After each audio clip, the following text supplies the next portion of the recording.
Hi, everybody. I'm Esther, and this is my podcast, My Trans Dad.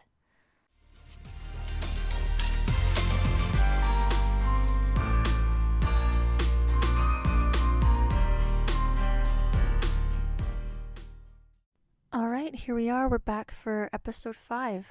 Thanks for tuning in. I really appreciate it if you've come with me this far. There was a cute podcast that I don't remember what it was, but they had a really fun episode 10 spectacular, so maybe I'll think about doing something like that. But to jump right in, this episode is called Voices, Faces, and it's about how, since everything with my trans dad has happened for the past 10 years or so, it's been rather difficult to listen or watch or be around things and people that remind me of my trans dad. And so this episode will really just lay out some examples of that. And I'm curious to see what you all relate to. If there are similar things, if you have anything to add or anything different. So let me tell you some examples of this. Because it's not something that impacts me all the time, but when it does, it really, really makes a difference in my state of mind. So it kind of sneaks up on you if you don't know what to expect. So this first example happened literally just a few days ago. I listen to audiobooks when I'm at work, and I started a new one with a man doing the narration. And really soon in the book, it introduces this female character, and the narrator slightly altered his voice to differentiate this woman character. And after about 20 minutes of this book, I literally had to just turn it off. I had to walk away from it. I had to change books because it was too difficult. It was just throwing me off, and I wasn't even able to get work done. So there's one, the most recent that I've come across. But another example, a little while ago, we were going through our clothes in our closet, and James was trying some stuff on, and he wanted to keep something that I felt was more feminine of an item of clothing. It was like a jacket. It was more feminine than my brain was comfortable with. And it was hard for me in that conversation to convince him nicely to please put that in the donation pile, because it was hard for me to even look at him when he was wearing that. And I didn't even realize when I was smack in the middle of that my brain was kind of going through a small episode of, like, I don't know, PTSD or something similar, where my rational brain was not in the driver's seat. I was definitely thinking with like straight emotion, straight monkey brain, where I just wanted to get from point A, which was James wearing the jacket, to point B, where it ended up in the donation pile, as quickly as possible. And therefore, I was not nice to him. I was pretty ruthless about like the way he looked, and I didn't mean to be mean. I was just like, I don't like it. and he was like trying to tell me all the nice things about it, and I was like, no, I don't like it. It's not a good one. You've better ones. You better jackets. Like, no, that's not the one to keep. And we kind of went around in circles for a little while until I realized, oh, I'm struggling right now because this reminds me of something that my trans dad might wear. He's like, oh, he got it immediately. And so then we had a nice conversation about it. And he was like, yeah, anything you need. Honestly, he's so good about this kind of thing. He's just so supportive, and it's really nice to find a good person like that to just go with the flow, roll with the punches. And so I apologized and everything. I was like, I didn't really mean to be mean. I was just really struggling. He was like, I totally get it. And he no longer has that jacket, so that's really nice. And speaking of James, he also is in this funny phase of his life where he's graduating from college soon with his undergraduate degree. And he's like, if I'm ever going to get long hair, it's now. No, he's like, if an employer wants to hire me, they're going to want me to look clean cut and, kempt as opposed to unkempt. And so he's kind of wants to grow his hair out right now. And I mean, I think it's pretty clear why that would be difficult, because my trans dad has slightly longer hair. Although, come to think of it, my trans dad has a shorter haircut than my dad did when I was growing up. My dad always had a ponytail. And my trans dad, as far as I'm aware, has a shorter haircut where I don't even think it would pull back into a ponytail. So I've actually vetoed the ponytail with James because I think that would remind me of too much of my dad and kind of make me sad. And I don't actually think that's the look for James. But he does pull off the man bun look high up on his head like a samurai. And so we're going with that. I'm holding out. I'm enduring until until he can do the man bun thing. So that's super nice. And speaking of people and haircuts and things, there's someone in my neighborhood that is a woman, a really lovely lady, honestly, and I love her so much, but she happens to be tall and blonde and full-figured, and she also has more masculine facial features, and so she reminds me of my trans dad, believe it or not.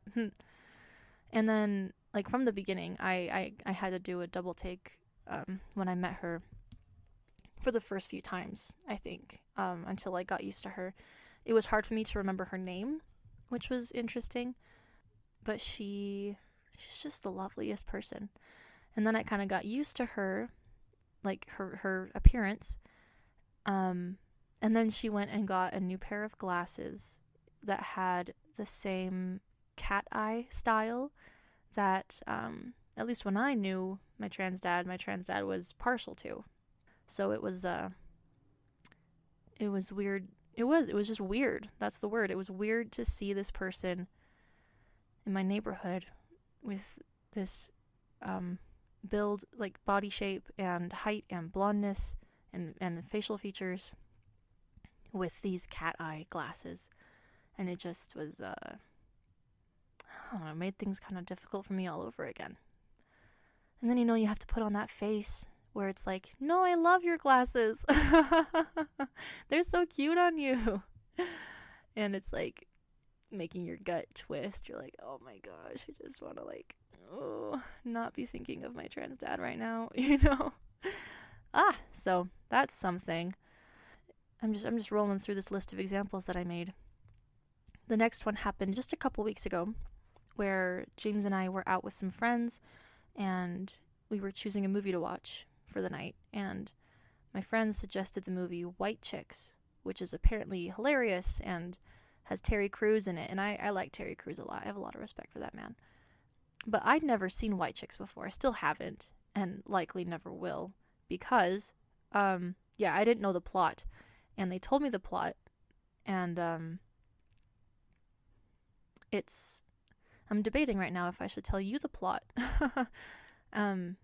Suffice it to say, it would be difficult for a person who has a transgender parent to watch, because there is, I think it's these black men going undercover as white women for like police work or something. I'm not really sure. But when they told me that that's the plot, I was like, I don't actually think I could handle that. I don't think I could watch that. And luckily, these friends they're close enough to us that they know about the situation with my trans dad. And so it was easy for us to just be like, oh yeah, we'll just watch something else. But the funny thing about that was they didn't remember that it was going to be hard for me. And it was just so funny because this is the kind of thing that lives in our heads all the time. It never goes away for us. And so when I'm around other people that know, like friends or family that know about my situation, I automatically think that they're seeing me through this lens of someone with a transgender parent. And I don't think that's the case. I think more often than not, it's not on their minds at all. And if it is, it's just reaching out. Their minds are just reaching out in love to us. They're just sending their hearts out to us. But it doesn't change the way that they see us or respect us or love us or interact with us. Which was evidenced by the fact that finally, not finally, like in the conversation talking about what movie to watch, and we came across this movie, I kind of jogged their memory and I was like, I think I'd be fine at the beginning, but I might be a wreck by the end. Just dealing with this subject matter. So, yeah, and then it just wasn't a big deal to choose something else, which was nice. And we chose the movie About Time instead to watch, which is a really, really wonderful movie, you guys. You should go watch it. It's on Netflix. It's honestly so nice. And I'm kind of a movie snob. I don't love a lot of modern movies. Not it makes me sound like some weird old-timey person too. I need a good story. I need good characters. I need character development. I need show don't tell, and I need beautiful things. Is that too much to ask for from Hollywood right now? Apparently. Moving on here.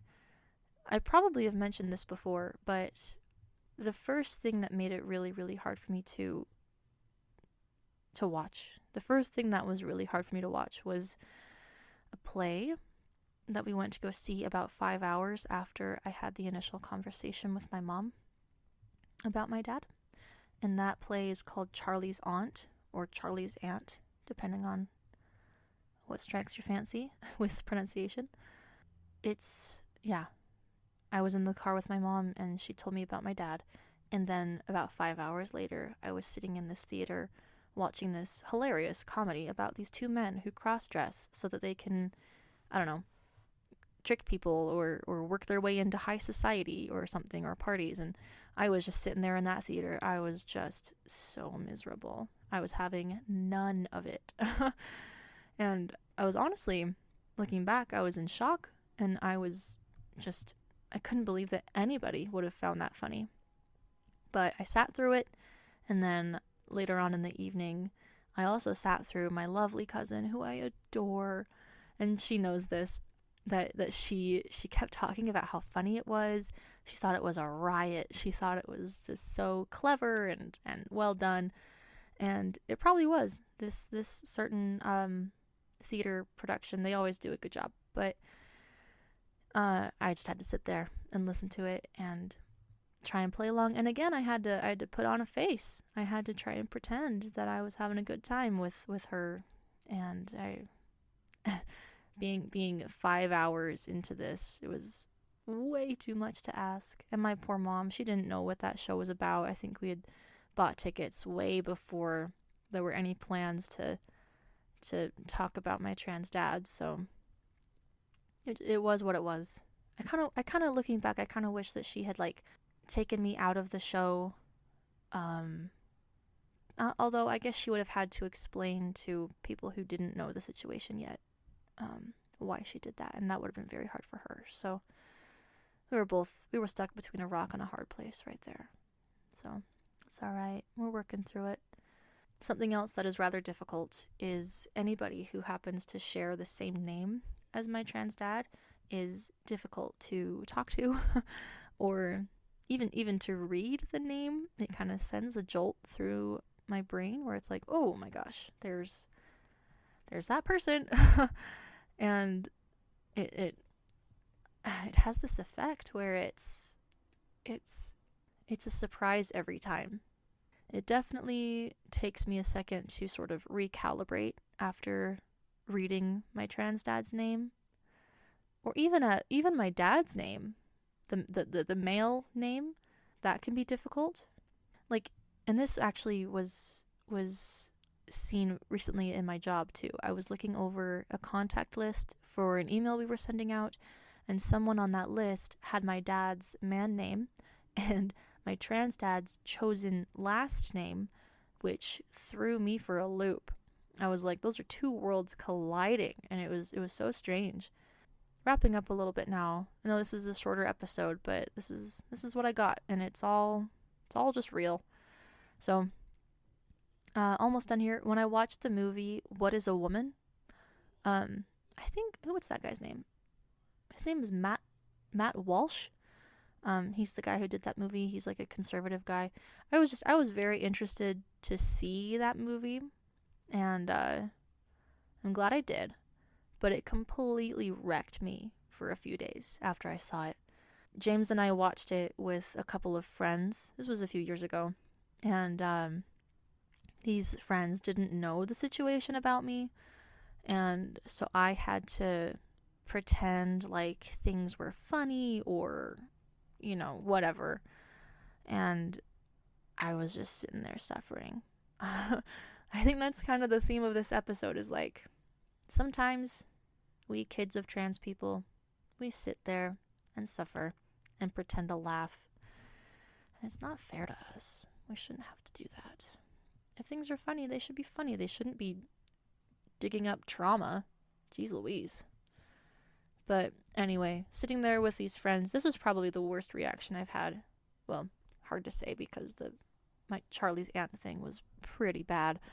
But in recent years, this was probably the worst situation I've had with pretending like things were all right.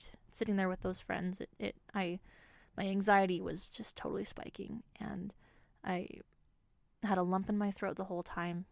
I kind of wanted to cry, and I gave myself a headache trying to hold it all in and put on a good show, or a good face rather. And it took me probably 2 or 3 days to feel like I was back at 100% after that night. And poor James, we kind of knew we were going to watch the movie as we were headed over, and so we talked about it, and I was pretty confident that I was going to be okay. And so I got to think about, we had dinner and stuff with these friends, so I got to think about the impending film for, I don't know, an hour and a half before we actually watched it. And I think that my anxiety gradually grew over time. But I felt like it was too late to back out, or I would have had to come up with some excuse to change the show we were watching. And it was too hard because I didn't know how to do that, and I didn't even know if I wanted to do that. And so we went through with watching that show, and if my anxiety was gradually growing over that first hour and a half of being over at their place, it accelerated like exponentially when I was actually watching the show. I think I'm in a better place now to, like, if I were to watch it again, I'd probably be better, be okay. Because honestly, I think I don't remember much of it. Do your brains kind of block out things like that? Because mine definitely does. I struggle with memory anyway because of this ADHD I think I have. Thanks for following along with that saga too. But yeah, I think that my brain defends me by forgetting things that have been difficult. And so my brain's like, why are you making this podcast? Why are you digging up all these difficult things? I worked so hard to protect you. Sorry, brain, but this is for my own good, and I think it's for the greater good. So, but that kind of wraps it up. These are just a few examples to kind of illustrate how this works. I think you get the idea. And I want to know, like I said at the beginning, I want to know what are some things that are hard for you with voices and faces. And you can tell me that by email. If you email in at mytransdad@gmail.com. Let me know if I can share your story on an episode. And I would love to be able to do that if you wish. You can also follow me on social media. I am at mytransdad on Instagram and YouTube, and you can follow me also on Spotify. But I really just appreciate that you listen. That's kind of a rare thing for someone to listen to someone with our voice. And I hope it's valuable. I just feel so much gratitude for you. And my heart goes out to you, and I just love you guys. So, all right. I'll see you next time. Thanks so much. See ya. Bye-bye.